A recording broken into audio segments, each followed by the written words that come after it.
প্রিয় দর্শক, কক্সবাজার যারা বেড়াতে আসবেন তারা যদি সময় পান, আপনারা যদি সময় পান তাহলে চলে আসতে পারেন রামু উপজেলায়। কক্সবাজার থেকে সিএনজিতে 150 থেকে 200 টাকা নিবে। আপনারা চাইলে আপ ডাউন রিজার্ভও নিয়ে নিতে পারবেন।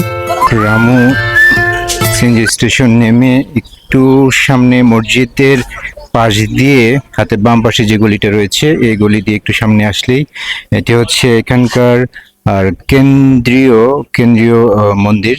ওনাদের এখানকার যে কেন্দ্রীয় মন্দির রয়েছেন এটি হচ্ছে রামুর কেন্দ্রীয় উপাসনালয়, কেন্দ্রীয় বৌদ্ধ মন্দির। দর্শক, থাকুন আমাদের সাথে। যারা বৌদ্ধ ধর্মকে অনুসরণ করেন তারা আমার এই ভিডিওটি দেখতে পারেন। ভিডিওটি দেখে আপনারা একটি রামু আসলে কি কোন কোন মন্দিরগুলোতে যাবেন, কোথায় যাবেন, কিভাবে যাবেন তার একটি ডিটেলস পেয়ে যাবেন।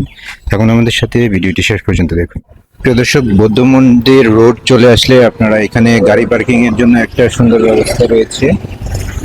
এর পাশে হচ্ছে এখানকার মূল মন্দিরটি। মন্দিরটির পাশ ঘেঁষে রয়েছে আরেকটা মন্দির। চলুন আমরা ওই মন্দির থেকে একটু ঘুরে আসি। যে হচ্ছে মূল মন্দিরটির পেছনের সাইড। এই পেছন সাইড থেকে ঘুরে একটু 100 গজ একটু সামনে আসছি, এ হচ্ছে আনাদার আরেকটি মন্দির। চলুন আমরা একটু এই মন্দিরটিকে একটু ঘুরে দেখি। বাহী এবং বৌদ্ধ ধর্মাবলম্বীদের জন্য একটি গুরুত্বপূর্ণ মন্দির, বৌদ্ধ মন্দির। 100 ফিট বৌদ্ধ মন্দির, যেটি অত্যন্ত ঐতিহ্যবাহী একটি মন্দির। আমরা এই মন্দিরে প্রবেশ করব। প্রবেশের জন্য অবশ্যই আমাদেরকে এন্ট্রি ফি দিতে হবে 20 টাকা। চলুন আমরা আগে এন্ট্রি ফিটা দিয়ে নিই।